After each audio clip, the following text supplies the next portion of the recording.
പെരിയ ഇരട്ടക്കൊലക്കേസ് പ്രതികൾക്ക് പരോൾ നൽകാൻ നീക്കം. കേസിലെ 8ാം പ്രതി സുബീഷ്, 15ാം പ്രതി സുരേന്ദ്രൻ എന്നിവർ പരോളിന് അപേക്ഷ നൽകി. രണ്ടുപേരും ജീവപര്യന്തം തടവിന് ശിക്ഷിക്കപ്പെട്ടവരാണ്. സുബീഷ് കൊലപാതകത്തിൽ നേരിട്ട് പങ്കെടുത്ത ആൾ കൂടിയാണ്. അനഘ ഹർഷൻ ചേരുന്നു.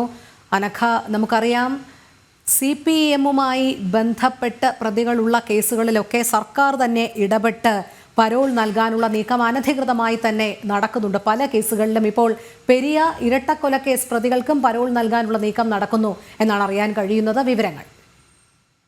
തീർച്ചയായും ഈ കേസിൽ വിധി വന്ന 1.5 മാസം തികയുന്നതിന് മുൻപാണ് ഈ പെരിയ ഇരട്ടക്കൊലക്കേസ് പ്രതികൾക്ക് പരോൾ നൽകാനുള്ള ഒരു നീക്കം സർക്കാരിന്റെ അധികൃതരുടെ ഭാഗത്ത് നിന്ന് ഉണ്ടാകുന്നത്. ഈ കേസിലെ 8ാം പ്രതിയായിട്ടുള്ള സുബീഷും 15ാം പ്രതിയായിട്ടുള്ള സുരേന്ദ്രൻ, ഈ 2 പേരുമാണ് ഇപ്പോൾ പരോളിന് അപേക്ഷ നൽകിയിരിക്കുന്നത്.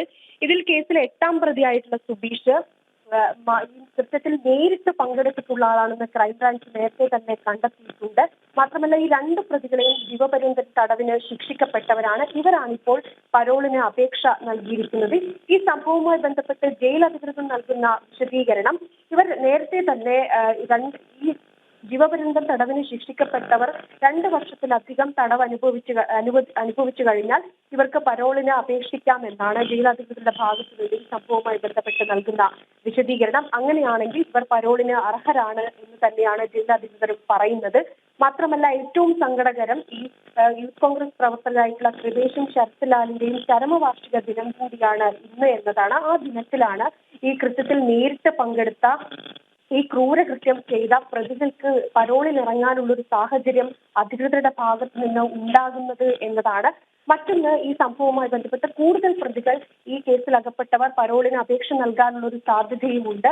എന്തായാലും ഈ സംഭവത്തിൽ ഈ കൃപേഷിന്റെയും ശരത്ലാലിന്റെയും കുടുംബത്തിനടക്കം വലിയ സങ്കടമുണ്ടാകുന്ന ഒരു കാര്യമാണ് ഉണ്ടായിട്ടുള്ളത്. കാരണം വിധി വന്ന് വെറും 1.5 മാസം തികയുന്നതിന് മുൻപ് തന്നെയാണ് ക്രൂരകൃത്യത്തിൽ പങ്കാളികളായിട്ടുള്ള പ്രതികൾക്ക് ഈ പരോളിനുള്ള അപേക്ഷ അല്ലെങ്കിൽ അവരെ പരോളിനിറങ്ങാനുള്ള ഒരു സാഹചര്യം അധികൃതരുടെ ഭാഗത്തു നിന്ന് തന്നെ ഉണ്ടാക്കി കൊടുക്കുന്നത്. ശരി, അനഘയാണ് വിവരങ്ങൾ നൽകിയത്.